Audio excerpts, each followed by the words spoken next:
Hey there, it's Bill DeWeese, and I want to talk to you about the best way, or at least one of the best ways, to really develop your voiceover skills or your voiceover chops.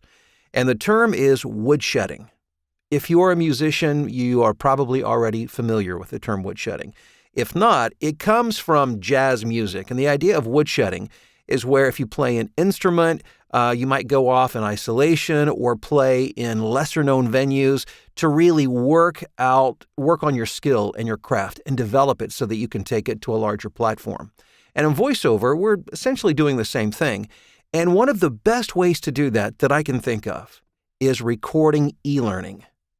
And let me explain that, because it was only really as of late that it has occurred to me that is really where I have gained most of my skills and developed my chops in voiceover, was woodshedding on thousands and thousands of hours of e-learning. First of all, if you've recorded voiceovers for any length of time, you understand that e-learning is perhaps the biggest market out there. There is a vast amount of e-learning out there. And if you look at the ladder of pay scale of voiceover, it's toward the bottom. Perhaps it pays more than most audiobooks. And again, these are generalizations, don't always hold true. But generally speaking, it's not the highest pay work, but it's some of the easier, easy is a relative term, but some of the easier work to get.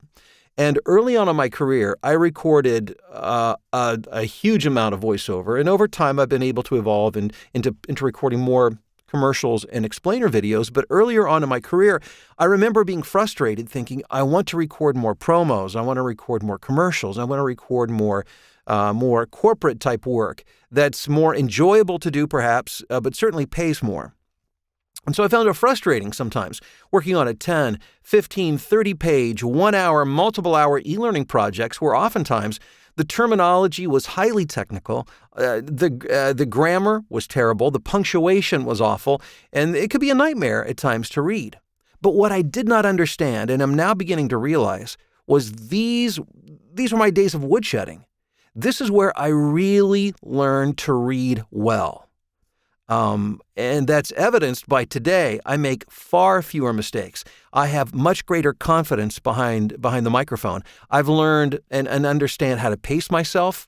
I've understand how to correct or at least understand better punctuation and phrasing on the fly, because I've spent thousands of hours in doing this, in woodshedding behind the microphone. So I say all of this to say, don't begrudge the fact that perhaps the bulk of your work right now is e-learning, because it may not be the most glamorous, and oftentimes it's not even enjoyable. Sometimes it is, but oftentimes, and you don't know what I'm talking about, scripts where the pronunciations are unclear, the grammar is terrible, the punctuation is awful, and they tend to drone on and on and on. What you will learn and discover a little further down the road is you are developing your skills, your VO chops, in ways that you don't even understand. Today, what I find when I'm doing a live directed session by Source Connect or Skype or by telephone is that I don't make very many mistakes. And that's not the goal of a session. The session is to give the client the read they want. But what I find is that I'm very efficient, and clients love that. I'm constantly getting positive feedback on the fact that A, I'm easy to direct, but B, I'm very efficient and fast, and people don't have to spend a lot of time getting what they want.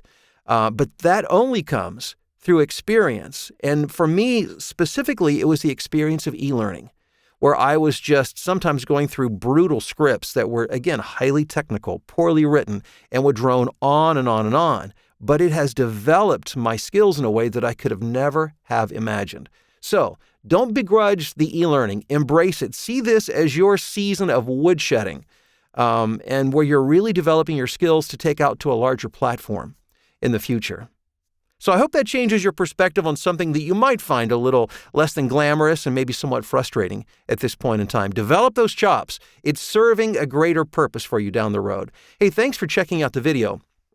If you are watching this prior to Thursday, January 18th, 2018, I want to encourage you to check out and register for my free voiceover webinar, how to start and build a 6-figure voiceover business. I've had a multiple six-figure voiceover business for a number of years now, and I've taught hundreds of others how to do it as well. This is something I do, that I understand. I break it down into a very learnable system, and I hope you'll register in the link below. Check it out. And again, that's happening on Thursday, January 18th, the evening of 7, it starts 7 o'clock Central Time. Hope to see you there for that. Thanks for checking out the video. If you like it, I hope you'll give it a thumbs up. Subscribe, share, take care. I'll talk to you soon.